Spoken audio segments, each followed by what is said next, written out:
Estou vivendo um momento de crise. Quantas vezes você já ouviu alguém fazendo este comentário, dizendo essa palavra? Talvez você mesmo tenha feito isso. Estamos vivendo no Brasil e no mundo crises de toda espécie. Crise política, crise econômica, crise educacional, crise na família, crise de ética, crise de segurança ou da segurança. Tantos tipos de crise. Sabemos que todas as crises têm a sua origem no afastamento de Deus, quando pecamos. E o pecado, ele traz diversas consequências. Ansiedade, depressão, angústia, aflições diversas. Tudo isso é consequência do pecado. Será que em meio a esse momento tão difícil que nós vivemos, nós ainda podemos ter esperança? Será que nós temos em quem esperar? Eu gostaria de começar dizendo que em que nós não devemos colocar, depositar a nossa confiança. Não podemos depositar a nossa confiança nas circunstâncias, nas pessoas, no dinheiro, no poder, nos meus talentos, nos meus estudos. Não devemos colocar a nossa esperança nessas coisas, porque ficaremos frustrados. No passado, o profeta Jeremias anunciou ao povo durante um longo tempo que deveriam abandonar o pecado e seguir a Deus. Caso contrário, o juízo de Deus viria sobre o povo.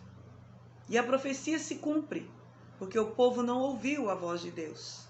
E Jerusalém foi destruída. Nós lemos o profeta escrevendo o livro de Lamentações, em que ele diz: com lágrimas se consumiram os meus olhos, turbada está a minha alma, e o meu coração se derramou de angústia, por causa da calamidade da filha do meu povo, pois desfalecem os meninos e as crianças de peito pelas ruas da cidade. Quanta tristeza que o profeta estava sentindo, por ter a convicção de que se o povo tivesse ouvido a voz de Deus, as coisas poderiam ter sido diferentes. Se hoje vivenciamos a crise externa e às vezes interna, dentro de nós mesmos, no nosso coração, é porque nós não temos feito aquilo que Deus tem nos ensinado a fazer na sua palavra. É possível ter esperança? E por que nós podemos ter esperança? É o próprio profeta que diz: quero trazer à memória o que me pode dar esperança. E onde será que ele baseou esse entendimento de que podia ter esperança? E por conseguinte que nós também, como filhos de Deus, podemos ter esperança? A palavra traz a resposta. No versículo 22, e 23 e 24, nós lemos: as misericórdias do Senhor são a causa de não sermos consumidos, porque as suas misericórdias não têm fim, renovam-se a cada manhã. Essa é a primeira razão, porque você precisa continuar tendo esperança, porque as misericórdias do Senhor se renovam todos os dias. Nós não temos recebido aquilo que merecemos. Deus tem estendido a sua misericórdia sobre nós e tem amenizado muitos dos golpes que nós merecíamos, muitos dos golpes que nós merecemos. As misericórdias do Senhor são a causa de não sermos consumidos. Uma segunda razão pela qual nós podemos ter esperança: grande é a tua fidelidade. Deus é fiel. Deus não muda. Ele é imutável. E aquilo que ele prometeu, ele tem cumprido no decorrer da história. Ele prometeu nos sustentar e tem sustentado. Ele prometeu nos proteger e tem nos protegido. Ele prometeu nos guardar e tem nos guardado.